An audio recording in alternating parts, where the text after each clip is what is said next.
জোপুর, তুই আমার মাফ করে দিস। আমি ভুলে গেছিলাম আমার ঘরে যে এমন একটা গজব আছে। আসলে ওরা খা মিষ্টি তোরে খাইতে দিয়ে আমি ভুল করছি। তুই আমার মাফ করে দে। খালাম্মা, আপনি ঠেকাইতে গেলেন কেন? এখন তো খালো জানা এসে আপনারও বকাবকি করবো। বকু, একটু মন খারাপ হইব। বেশি মন খারাপ হইলে কাইন্দা হালকা হম, একসময় ঠিক হইয়া যাব। কিন্তু তখন যদি মাইন না ঠেকাইতাম, সুলতানা তোরা আরো মারতো। খালাম্মা, আপামনি এমন কেন? মানুষে মনে করে না। আপামনির মনে কি একটু দয়া মায়া নাই? দুঃখ করিস না নুপুর, সুলতানের হইয়া আমি তোর কাছে মাপ চাইতাছি। তুই আমার মাফ করে দে।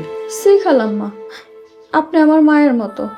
আপনার মাপ চাইলে আমার খুব খারাপ লাগে। নুপুর, তুই সুলতানের অভিশাপ দিস না। ও ছোট মানুষ, আশা করি একদিন ঠিক হয়ে যাবে। তাই যেন হয়। আর মায়ের সহ্য করতে পারে না।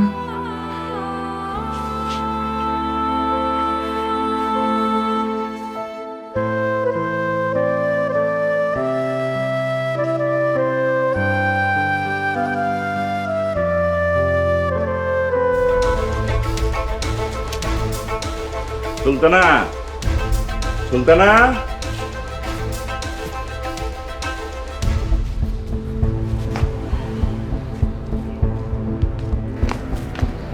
আব্বা তুমি আইছো, নুপুরের বিচার কইরা তারপরে ঘরে ঢুকবা।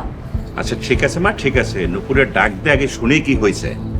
নুপুর, এই নুপুর, নুপুর বাইরে আয়।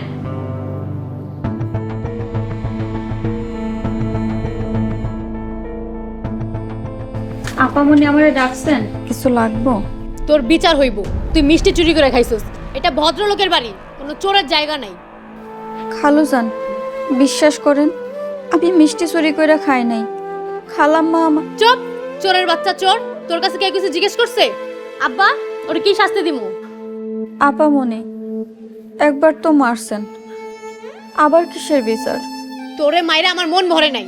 আম্মা এসব বাধা দিছে। আব্বা, ওর 100 বেতের বাড়ি দেই। আম্মা জান, একবার তো মেয়েটাকে মারা হয়েছে, তারপরে আবার 100 বেতের বাড়ি একটু বেশি হয়ে যায় না? তার চেয়ে তুমি কঠিন করে 10টা বাড়ি দেওয়ার বিচার শেষ করে দাও। এই চোরের বাচ্চা চোর, দেখছস আমার আব্বা কত ভালো? নান্টু, যা বেত নিয়ে আয়।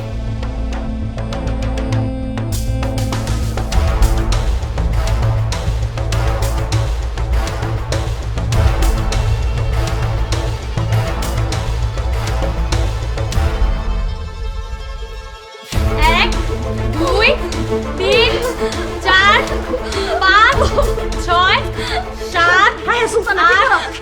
আমার গজব করবো। মাইয়াডারে তখন যে মারা মারছস, এখন আবার শুরু করছস?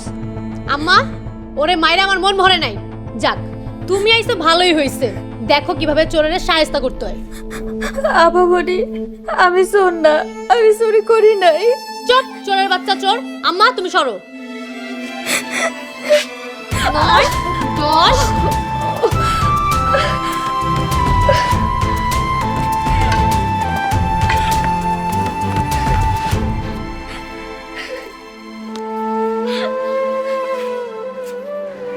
মাইয়ারে অন্য আবদারটা আপনি কেমনি মেনে নিলেন?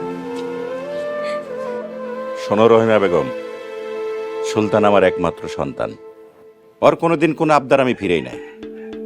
তাছাড়া ওর আব্বা মোহাম্মদ আফজাল হোসেন সর্দার, আশেপাশে 2-4 গ্রামের মাথা।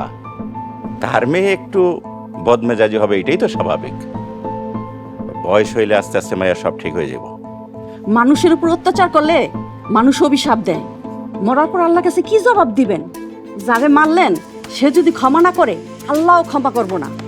সময় থাকতে ভালো হয়ে যান।